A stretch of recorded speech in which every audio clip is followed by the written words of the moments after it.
Hello കൂട്ടുകാരെ, നമുക്കിന്നൊരു ചൂര അച്ചാർ ഇട്ടാലോ? ആദ്യം തന്നെ വൃത്തിയാക്കി വെച്ചേക്കുന്ന ചൂരയിലേക്ക് മുളക് പൊടി, മഞ്ഞൾപ്പൊടി, ഉപ്പും ലേശം കുരുമുളക് പൊടിയും ചേർത്ത് നന്നായിട്ട് തിരുമ്മി നമുക്കവിടെ മാറ്റി വെക്കാം.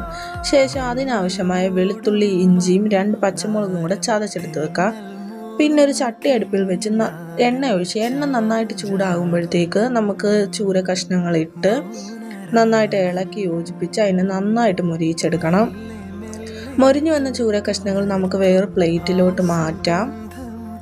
ശേഷം അതേ എണ്ണയിൽ തന്നെ കടുകും ഉലുവയും ഇട്ട് നന്നായിട്ടൊന്ന് കടുകൊക്കെ പൊട്ടി വരുമ്പോഴത്തേക്ക് ചതച്ച് വെച്ചേക്കുന്ന വെളുത്തുള്ളിയും ഇഞ്ചിയും പച്ചമുളകും കൂടി ഇട്ട് നന്നായിട്ട് വഴറ്റിയതിന് ശേഷം 3 സ്പൂൺ മുളക് പൊടി ഇട്ട് അതിൻ്റെ പച്ചമണം മാറുമ്പോഴത്തേക്ക് നമുക്ക് കുറച്ച് വിനാഗിരി ഒഴിക്കാം.